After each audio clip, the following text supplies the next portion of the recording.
The death toll from a Category 5 tropical storm that has hit islands in the South Pacific could run into the dozens, the UN's relief agency says. Cyclone Pam battered Vanuatu with winds of up to 270 kph, 170 miles per hour, on Friday. Authorities on the islands had earlier issued a red alert to residents after the cyclone changed direction and began moving towards populated areas. It has already caused major damage on other Pacific islands, including Kiribati and the Solomon Islands. Tuvalu, a group of 9 tiny islands northeast of Vanuatu, has also declared a state of emergency after the cyclone caused flash floods there.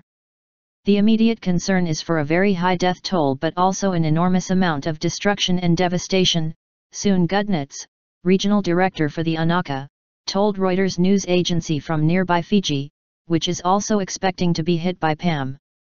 There were unconfirmed reports that 44 people had died in Pinama province in the northeast of Vanuatu, the UNOCHA said in a statement on Friday, according to Reuters. People in the state's coastal region were warned to move to higher ground to escape dangerous flooding. Tuvalu emergency. Cyclone Pam destroyed homes and flooded crop areas in Kiribati and the Solomon Islands before moving on to Vanuatu and Tuvalu. At least 3,000 households were said to have been affected. The Vanuatu Meteorological Services, VMS, said it expected torrential rainfall, flash flooding, landslides and storm surges. All 6 provinces are under red alert, meaning people are advised to immediately head to shelter.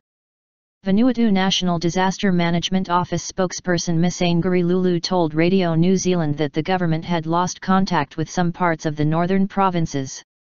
He said the cyclone was expected to be worse than Cyclone Uma, which killed 50 people in 1987. Located about a quarter of the way from Australia to Hawaii, Vanuatu has a population of 267,000 spread over 65 islands. About 47,000 people live in the capital, Port Vila. Earlier on Friday, Alice Clements, an official with the UN Children's Agency UNICEF, told the BBC that the capital had become a ghost town as people took shelter.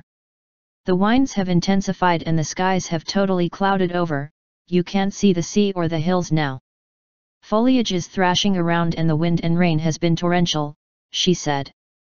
People are anxious, it's been a very long time since Vanuatu has seen a cyclone this big. The Vanuatu country director for Save the Children, Tom Skuro, told the AFP news agency that he was concerned about families living in shanty town areas. Thousands of families are living in makeshift, flimsy houses which will not withstand the immense winds and rain we're expecting.